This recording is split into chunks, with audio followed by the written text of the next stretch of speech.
So I'll introduce our next speaker, who is Diarmaid Clery, from Tyndall Manchester, who completed his PhD at the University of Leeds and more recently joined us at the University of Manchester in Tyndall. So I'll pass over to you now. Thank you very much. Hello everyone.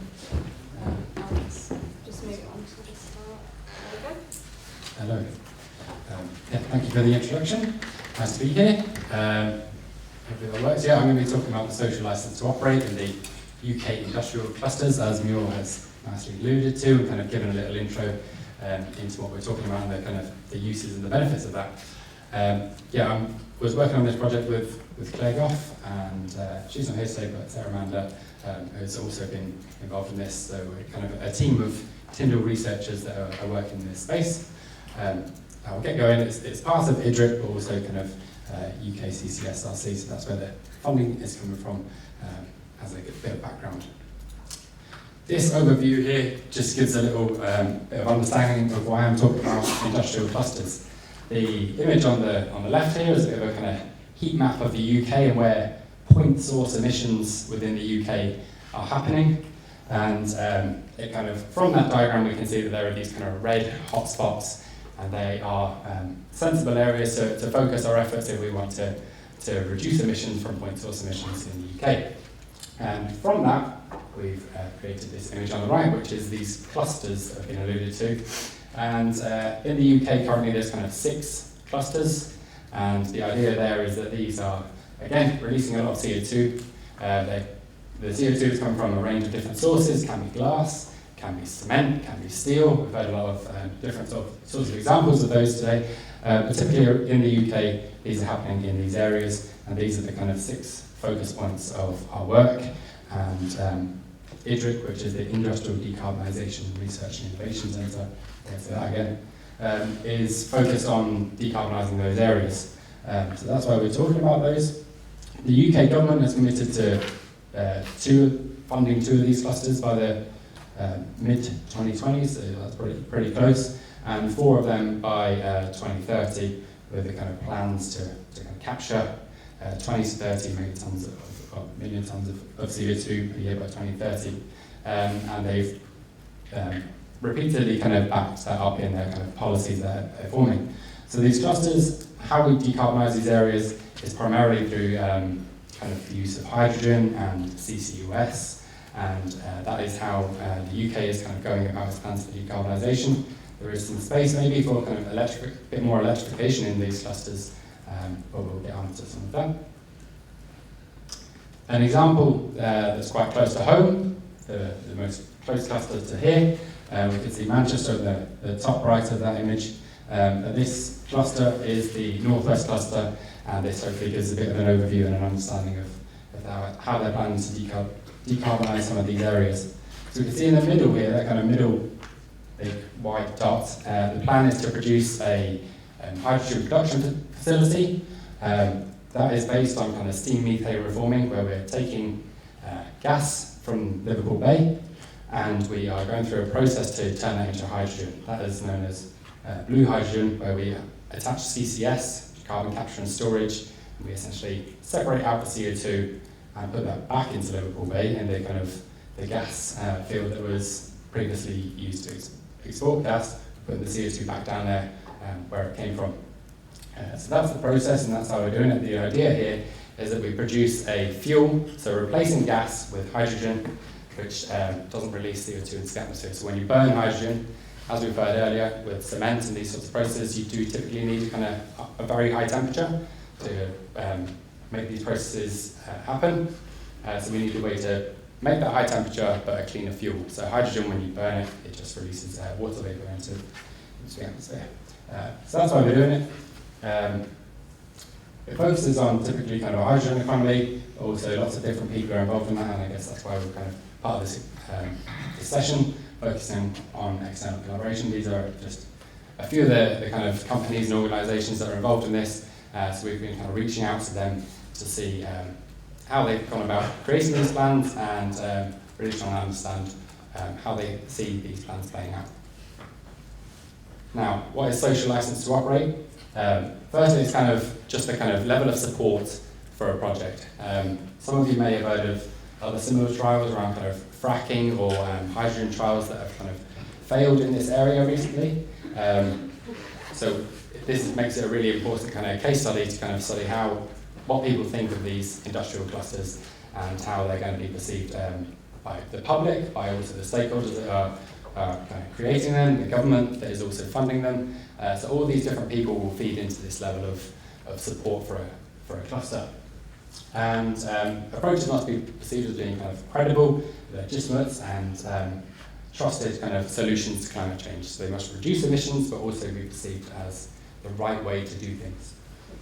So that's what all the different things that are feeding into a social license. It's very moving. Things that happen in the news can affect a social license. We see things that are happening around COP now. How people read those and perceive those, particularly if they're talking about fossil fuel companies, is going to have an impact on the social license of these projects. This image here hopefully just kind of visualizes some of that. The project that I alluded to before, the kind of hydrogen village trial, ultimately where we don't want to be is this kind of bottom of the pyramid where a project is getting rejected or people are withholding their support for that project. So that's where we don't want to be. Just above that is kind of the point of acceptance where we kind of say people are putting up with the project. They're not particularly happy about it, they're just kind of, I'll accept it, I'm okay with it. They're not too proud of it, so we want to get more up towards the kind of the green level where people approve of it, or they actually are proud of it and they want it to happen in their region. So that would be a strong level of social license. And this is the work that's previously happened within the Tyndall Centre that kind of gives an overview of some of the things that feed into a social license. So again, we start at the bottom. Everything is going to be guided by the context. So what's happened in that region previously, and that's going to be very different for each of these different clusters. So the kind of political geographies, the kind of physical geographies, they're all going to feed into that.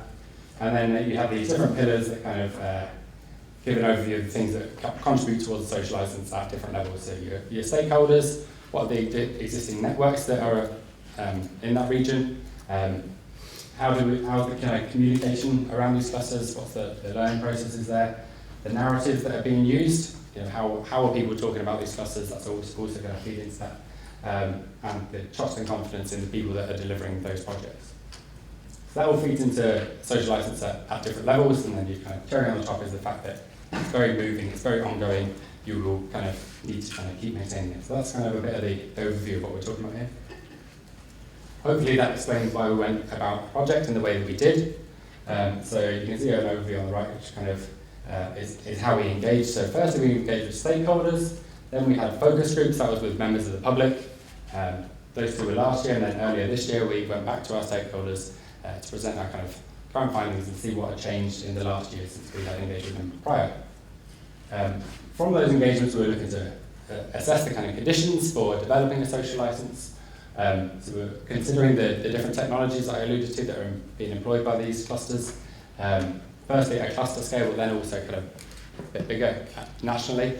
So these sorts of things are happening around the UK, but also internationally. So trying to understand what things might play out internationally is also very relevant, and we took an iterative approach of kind of mapping that. Which I'll talk through some of the kind of key findings from those.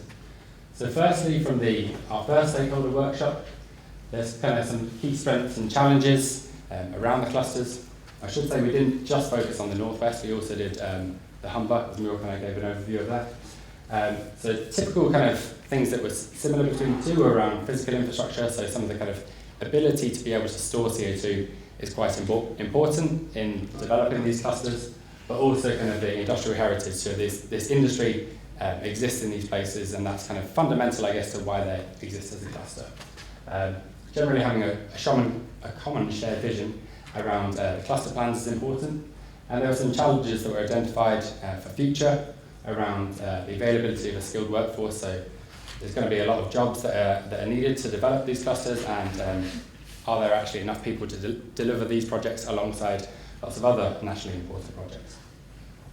It was identified there's a bit of a lack of clear vision from the UK policy and kind of urgency from the government, and a challenge in building public understanding of what's going on. Things that affected the kind of trust factors were around kind of party politics the building effective partnerships, and also kind of the power to influence.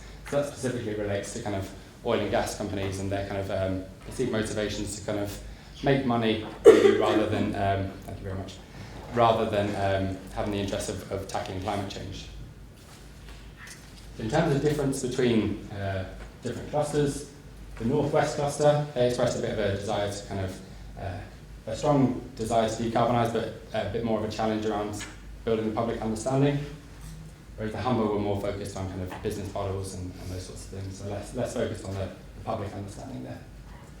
As we move on to our public understanding, this is how we did this. So we had a very focused group, so nine people in each area. So this, at the top there, you can kind of see Liverpool for a bit of context. The plan for this kind of hydrogen plant is more around kind of Ellesmere Port. So we've kind of taken in a variety of people from across the different kind of geography to really try to understand what different people think from the spread. And we took them through the process of actually having to explain what climate change is, explain what industrial decarbonisation is, explain these plans, and then ask them for feedback on that, all within a 2-hour period. We provided the opportunity for the members of the public to contribute towards this feedback report. So the idea here was they had something that we co-created with them in the actual workshop that we would present to policymakers. So we presented it to DESNES, presented it to academics, we basically kind of gave them the opportunity to say, this is your opportunity to give your feedback on the clusters, and we thought it was a nice important part of collaborating, not just with stakeholders, but also with members of the public, and say, we're going to take this to people that might actually listen that are creating these plans. So the summary of that was there was little awareness of these cluster plans. I think that was very important, and in some situations this reacted in kind of scepticism, so people were a bit sceptical to why hadn't they heard about it, is it being hidden from them, what's going on, especially when it's related to oil and gas. They wanted to know more, they wanted to see more evidence around it, but generally they were quite supportive, but we could see in that feedback report there they had some suggestions of how things could be improved, so I think that's quite important. We also asked them about their familiarity with kind of net zero, and it's kind of quite interesting that they suggest they weren't very familiar with net zero. They weren't kind of happy to kind of talk about it. They identified that climate change, they were very, all kind of repeatedly said that climate change is a big issue, we want to tackle it. I guess it's a bit of a reminder for us who kind of maybe work in net zero and hear the term net zero a lot, even though we've had different interpretations of that. Generally the public maybe don't feel too confident talking about net zero. Then we went back to our stakeholders.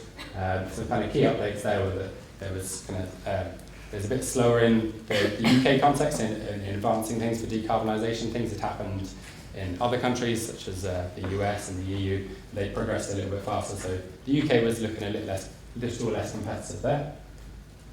So questions around the kind of leadership on net zero, that seems to have got worse, I'd say, since this.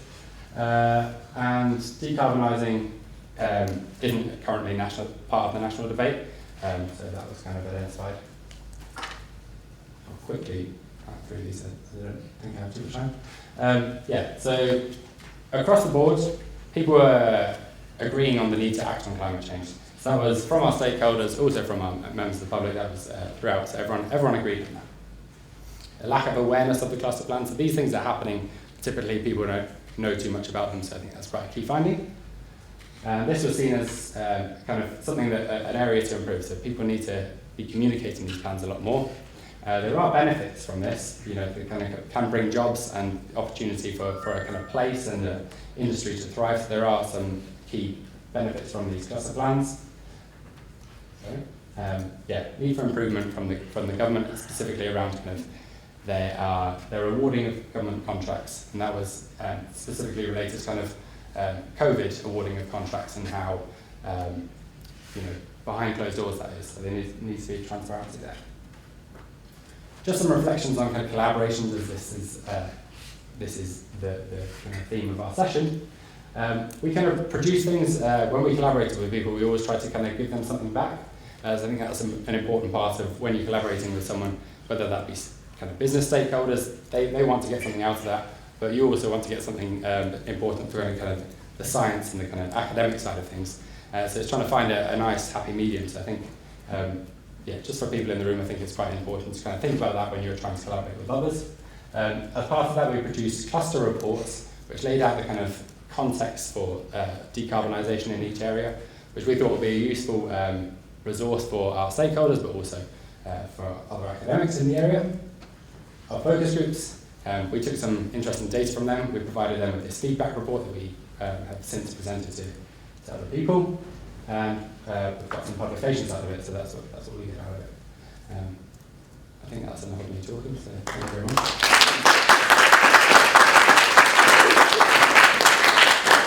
Any questions? Yeah? Yeah, that's you. Hi, thank you.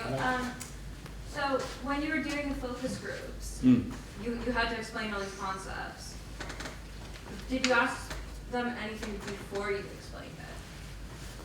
Yes, hello. Yeah, Yeah. Okay, that's what I just. So we asked around the kind of as people were joining the session, we kind of asked what they thought about climate change and the kind of need to act on climate change. We then explained a bit more about that before moving things on. It's quite I get that when you ask the question is very important in how people feel about it. I didn't present anything too much about we then presented industrial decarbonisation and these plans for clusters, and then we asked what they thought about that. So I guess their answer is going to be very much swayed depending on how you present things. But they were concerned with climate change before we said too much. Right. Okay. Thanks. So I guess thinking about that number 9, which Helen would probably tell me that 9 is too small and she's going to want to do more interviews. So 9 is really quite tight, especially if you're going to go and look at something like indices of deprivation or something like that. So like how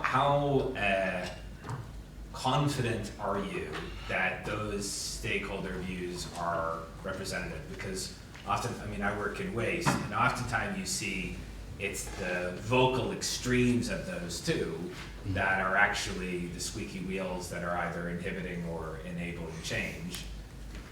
And have those different sets of people been captured? So that's more than one question.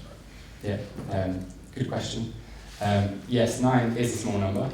I guess the kind of key thing here is that as part of IDRIC being a large kind of consortium, there's been other research that have different projects that have kind of gone into the clusters and found the same thing.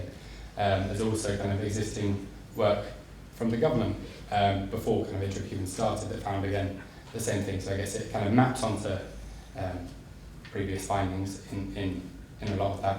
I guess we had a selection criteria as well within our kind of recruitment of the focus group. So we didn't quite get into the extremes of people that were employed by industry. We could see that there was a direct benefit, so we kind of said, we don't want people that are directly employed by industry. So there were some exclusion criteria, which I guess are important to identify as well. But yeah, it's a small number. It kind of maps to other existing literature, I guess. Hopefully that answers your question. If I could just ask a brief follow-up. So how much of a concern was there in terms of greenwashing? Because you on one of your points said, you need more evidence and data, but that implies that it feels like there's already been a conclusion that these are good solutions and you're looking to pitch those solutions. But is there an opportunity for the public to be asking more detailed questions to prevent greenwashing? And is that reflection of what is a good solution being thought of by the industrial stakeholders? I'm not sure I fully get what you're kind of... So lots of different solutions. Some of those would be more environmentally advantageous. Some of those would be more economically advantageous, right? And so just like the previous speaker, where it's you give them a menu and industry chooses the economic one, but the public may be presuming that the most environmentally one is chosen, and that disconnect can lead to missed expectations. Yeah, I guess not sure where to go with that one, but I guess it's trying to have that debate, right, of public having input into decision making and having kind of a bit of a national dialogue on it. There's definitely room for more of that. How you go about that quite tricky. I don't have kind of too solid an answer on that, but I definitely think it needs to be talked about a lot more. And how we do that is quite important, and who communicates it is also kind of, I guess that's the challenge of, it's not in the national dialogue, but why isn't it there? You know, who's on the kind of, whose onus is that to kind of communicate and talk about these things? That's kind of an open question. Yeah.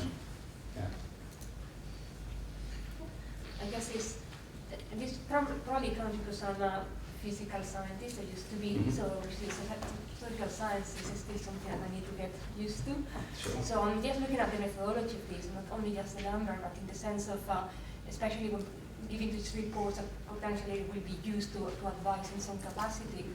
So if I understood well, some of the outcomes of the reports are that people were claiming that they hadn't been informed, for example, of these plans, and I'm just wondering if there was any data validation, or meaning in the sense of hadn't they were not informed, or they were sent an email that they never read, so how much those focus groups, any data or outcomes of that, then you went back and looked, maybe we need to look into this to see if they are saying the truth or not. No, it's a good question. Yeah, so I guess there's definitely been kind of consultations and things put out there.